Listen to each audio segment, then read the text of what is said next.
People come and go so quickly here. No, I don't know many people. I know too many people. I guess we're both lonely. Milk was a bad choice. You crying? No. Are you crying? Are you crying? There's no crying. There's no crying in baseball. It's the Al Travis Show. We love having him on. He's John Hinderaker, president of the American Experiment. John, you tell me, the president of the United States, at one point during the campaign, said we would all get tired of winning. Are you tired of winning yet, John? Has it gotten too much for the American people, this winning, and winning? Not me, Al. I could stand some more winning. Bring it on. Bring on the winning. I'll let you know when I'm tired of it. Two things. I was talking to a friend yesterday. Yeah, I was a huge James Bond fan back in the day, you know, with all the gadgets and his shoe becomes a torpedo. I mean, all that stuff in James Bond. I just ate it up as a kid. The Israelis scare the bejesus out of me. That whole thing they did with the beepers, the pagers, you know, when they went off and 240 them at the same time. I mean, just genius, years in the coming and going. Then they go and say, we're doing, make sure Iran never gets the bomb. And they beat the heck out of Iran until Trump walks in. Your thoughts on him dropping, end up, you know, we're all talking, could be 30,000 bombs, 14 of them, middle of the night. Your thoughts on the bombing of Iran? Yeah, plus 30 Tomahawk missiles. Yeah. You know, Trump has been completely consistent on this going back at least to 2011. He's said over and over and over again, Iran cannot have a nuclear weapon. Somebody put together a montage, I think it's 15 minutes long, video, nothing but Donald Trump saying over and over again at different times, different contexts, Iran cannot have a nuclear weapon. Well, why is that? It's because Iran has been at war with the United States since 1979. We have owed the mullahs for a long time. Remember when they had the revolution in 1979, they stormed the American embassy in Tehran, which is something that is just not done. They held more than 100 Americans hostage for better than a year. 700. And we never really repaid them for that. Then during the Iraq War, they were the ones that were funding and equipping the insurgency back in 2006. They were responsible. They provided the IEDs and so on. They were responsible for the deaths of hundreds of American servicemen. We've owed the mullahs for a long, long time. And they opened a session of their parliament yesterday or the day before with a "Death to America" chant. Their leaders, they still lead mobs chanting "Death to America." They've said over and over again. They've got ICBMs, you know. Yeah. They've said over and over again, when they get nuclear weapons, guess who they're going to attack? And so this is something that had to be done. But you have to think, Al, that there's a lot of American presidents who wouldn't have had the guts to do it. You know, well, the last since you're saying like 1980 or whatever, and Carter left and Reagan got in, no one has held them accountable until this guy. Well, and Obama gave them billions of dollars, had this kind of wacky scheme where they would be the dominant power in the Middle East. I mean, it was crazy. Yeah. So I thought it was terrific. I think it obviously did devastating damage to these nuclear enrichment sites. The big one was that, what is it, Fordo, I think it's pronounced, which is under a mountain. They put it under a mountain so that it would be immune to bombing. And that's where the B-2s and the bunker buster bombs came in. They dropped a number of them on that mountain, penetrating deeper and deeper, and you know, the damage assessment goes on, but I know the Israelis have said that it's devastated. What do you think on the other side, who of course instantly this is going to bring China and Russia into the next world war? As far as I can tell, with Russia and China, nothing but chirps, right? The Iranians said we're going to shut down the Straits of Hormuz. You won't get any oil. Well, we only get about 10 or 15% of ours from there. China gets all of theirs. They said, no, you're not.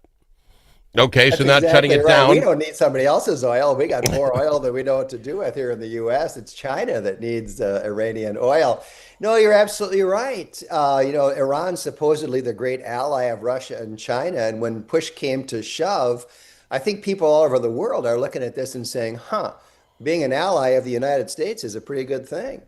Whereas being an ally of Russia and China, that got the mullahs absolutely nowhere. Nada.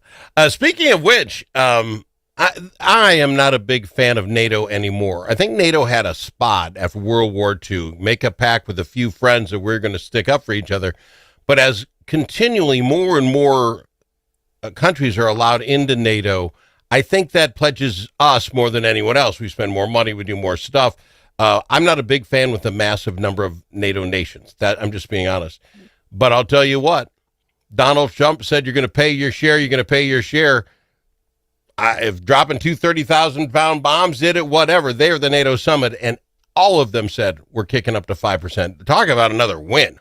Al, this is so interesting. Right before that NATO meeting began, there was a press conference. I think more people saw the press conference that Trump did later, but there was a press conference that Mark Rutte, the Secretary General of NATO, did, and Trump was there, and Pete Hegseth and Marco Rubio were there too. And Mark Rutte, the Secretary General of NATO, just paid this fulsome tribute to Donald Trump. And he said it's on account of you, President Trump, that the European nations are stepping up now in their own defense. And he talked about how when Trump came in as president in 2017, he started talking about this and started demanding it can't just be an American alliance. You Europeans, you're wealthy, you're populous, you're the ones that are immediately under threat from Russia. You need to step up. So first, they stepped up to the tune of 2%, and now the new commitment is 5%. 3.5% for core military spending, 1.5% for support spending of various kinds. And the Secretary General of NATO attributed this directly to President Trump. I'll tell you, here's one more thing, Al, and this is an important part of the story that has not gotten as much attention in the U.S. as it deserves. It got a lot of attention in Europe, but not so much in America. So early on in the Trump administration, I forget when it was, but like in February, maybe March, Pete Hegseth was over in Europe and he gave a speech to NATO representatives and he really laid it out loud and clear. And what he said was that Russia is not a peer rival of the United States. China is a peer rival of the United States. And he said for the foreseeable future, the United States is going to be preoccupied with two things. Number one, our rivalry with China, and number two, securing our own borders and dealing with Russia. He said, Russia is a peer rival for you Europeans. And the primary responsibility, I'm not saying we're walking out on you, but the primary responsibility for defending against Russia has got to lie with you Europeans. And that message absolutely hit home. And that, I think, is behind what we're seeing happening now in Europe. And if you look at what you talk about peers, the Ukraine has held off Russia this long. I think it's got to embolden the rest of those European nations saying, hey, if we had to, we could. Russia is not the Russia of old.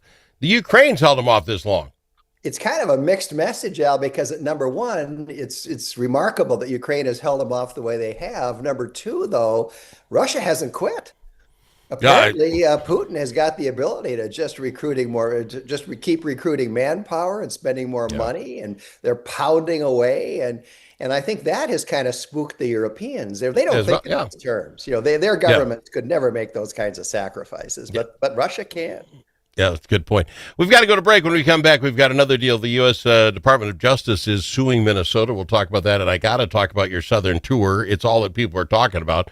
We'll do that right after this. It's John Hinderaker on the Al Travis Show. Think about it. Now that school's out for the summer, how are Minnesota students doing? Not very well. Minnesota ACT scores fell again last year and are the lowest they've been in 10 years. In fact, fewer than half of Minnesota students can either read or do math at grade level. Think about it. We used to brag about our schools. Now we're losing to states like Mississippi. Visit AmericanExperiment.org for more information. Think About It is brought to you by Center of the American Experiment, Minnesota's think tank. Achieving your financial goals requires individual planning and a comprehensive approach. At Midwest Money Management, our mission is to provide you with the knowledge, tools, and confidence to feel comfortable financially today and secure about tomorrow. Learn more at MidwestMoneyManagement.com. That's MidwestMoneyManagement.com. Securities offered through JW Cole Financial Inc., member FINRA and SIPC. Advisory services offered through JW Cole Advisors Inc. Midwest Money Management and JW Cole Financial Inc. and JW Cole Advisors Inc. are unaffiliated entities.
The Al Travis Show, the last place you can go and hear all sides. Respectful, thoughtful, and grateful. Would love having John Hinderaker on, president of the American Experiment. John, today the kind of story here in Minnesota is the U.S. Department of Justice has now taken legal action against Minnesota for the whole illegal immigrants can get free college education if they're in the state system.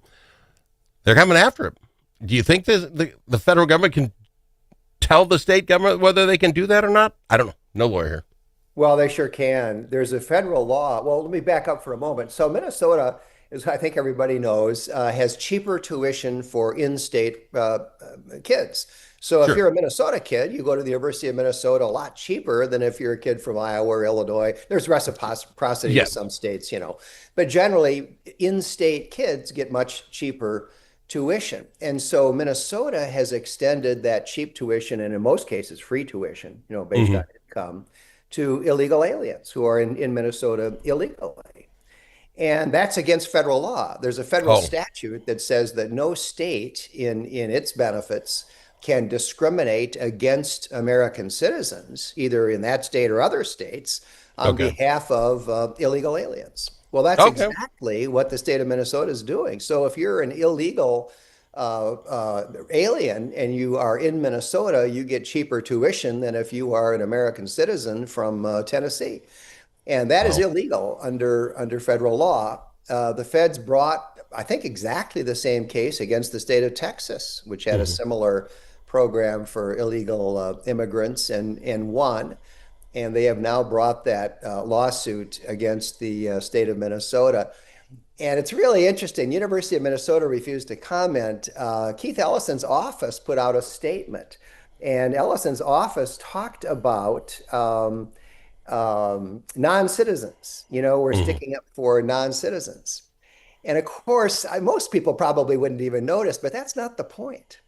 It's just fine for the state of Minnesota to give resident tuition to non-citizens, legal residents here in Minnesota who are not citizens, right? That's okay. That's not the issue.